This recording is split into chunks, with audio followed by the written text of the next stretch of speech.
काही करायला लागलं तर आम्ही निधी कमी पडून देणार. त्याला आम्ही कुठल्याही प्रकारचा निधी कमी पडू देणार नाहीये. तुमच्या आयुष्यातील प्रत्येक खास क्षण आठवणीत राहावा असं बनवायचा आहे का? गवळी मंडप डेकोरेटर्स आहे ना. जय भारत जागृती न्यूज मध्ये आपल्या सर्वांचं स्वागत आहे.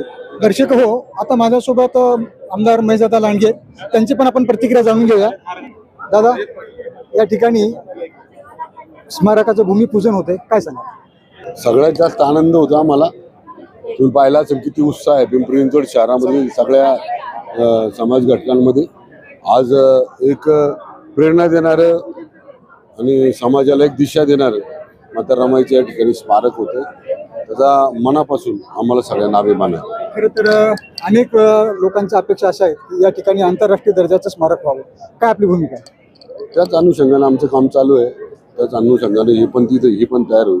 आणि आमचे सगळे जे पण काही पिंपरी चिंचवड शहरातले सगळे लोकप्रतिनिधी आहेत. आता निधी किती दिलेला आहे आणि जर आंतरराष्ट्रीय दर्जाचं स्मारक उभं करण्यासाठी कमी पडला तर? देणार नाही, कमी बिलकुल पडून देणार नाही. त्याच्यामध्ये काही करायला लागलं तर आम्ही निधी कमी पडून देणार.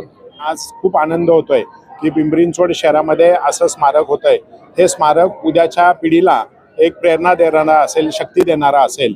जो कुणी आमची माता भगिनी किंवा युवक जेव्हा निराश होईल आणि निराश होऊन जेव्हा त्याला अंधकारामध्ये जाईल, तर इथे या स्मारकावर आल्यावर निश्चितच त्याला एक शक्ती, प्रेरणा आणि चेतना मिळणार आहे. तुम्ही आता म्हणालात की इथून प्रेरणा, चेतना सगळं मिळणार आहे, परंतु अनेकांच्या अपेक्षा अशा आहेत की हे आंतरराष्ट्रीय दर्जाचं स्मारक व्हावं.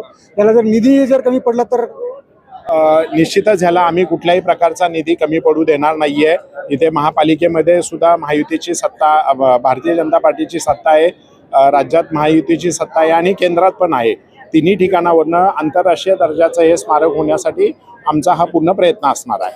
श्रीमंतांना आवडेल आणि सर्वसामान्यांना परवडेल असे सुंदर आणि आकर्षक डेकोरेशन. मग आज संपर्क करा गवळी मंडप डेकोरेटर.